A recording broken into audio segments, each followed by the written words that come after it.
While I do understand how hard it is being pregnant, I just couldn't allow myself to feel like a maid in my own home, not to mention my recent loss of my child. So, I told my husband, but what he told me shocked me. His exact words were, "Honey, she's going through a lot right now. We really should be helping her out. Plus, it might make you feel better to take care of someone who's pregnant." I was angry, to say the least. While I don't want to invalidate her pain, my husband and I were also going through our own problems. Either way, we moved on. I did my best to maintain work and household chores. My husband works from 7 a.m. to 7 p.m., so he isn't around to help much. I work full-time from home, so it's been super stressful.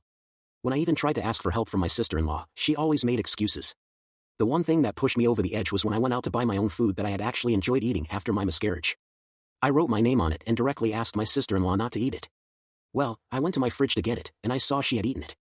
I told my husband, and of course, he rubbed it in my face that she's pregnant and that I need to be less selfish and that life is about sacrifices. I was so upset. I told him I felt like he and she were horrible roommates. He didn't take that well. A little while later, my sister-in-law planned a random baby shower party at my house without even telling me. I personally didn't know if I could even be home when this was happening.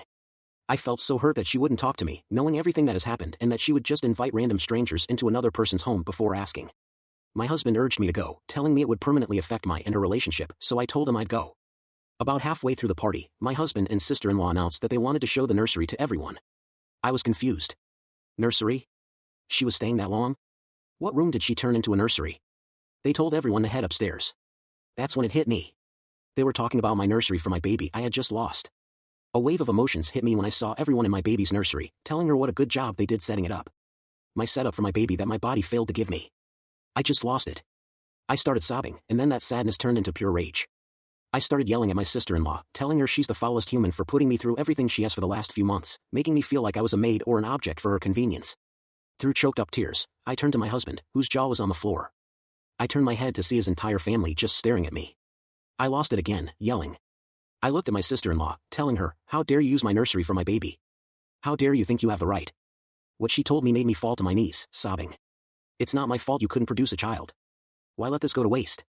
You're so selfish." My husband tried to pick me up off the floor, but I yelled again, standing to my knees, which were now shaking.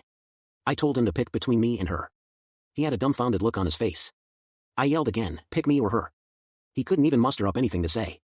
I just looked at him, pure betrayal. I pushed past the crowd of family and ran straight out. Update. After all of that, I sat on my bed, wiping my tears and telling myself I will not take this disrespect. I walked downstairs, shutting my nursery door on the way. I was greeted with everyone comforting my sister-in-law. I kindly asked everyone besides my sister-in-law and husband to respectfully get the F out of my house. After all the dirty looks and shaming, it was just my husband, sister-in-law, and myself. They sat on the couch, not saying anything. I sat with them. The silence felt like forever. None of us had anything to say. I knew I'd have to start the conversation. I looked at my husband and said, "Did you decide?" He looked at me, just staring. I asked again in a firm tone this time. He ended up mumbling some sort of insult that I could barely make out, something with beach. I stood up and told them both to get out. Then they wanted to talk, telling me this was all a misunderstanding, they are sorry, blah blah blah. I grabbed a backpack from my shoe closet and told them to pack their stuff.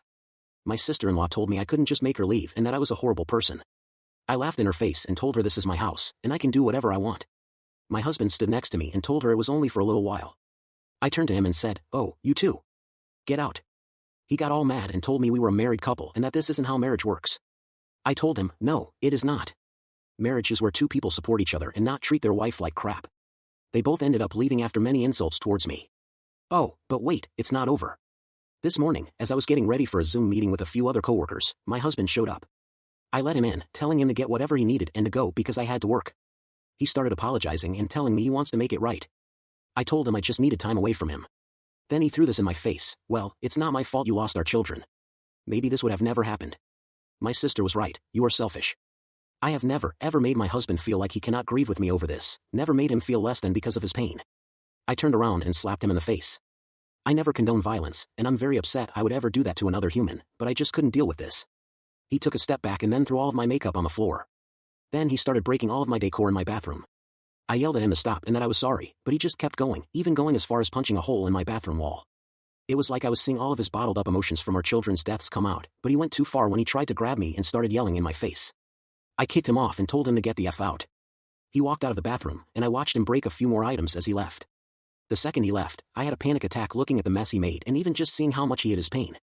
I called my mother and told her everything that had been happening. She told me she was on her way.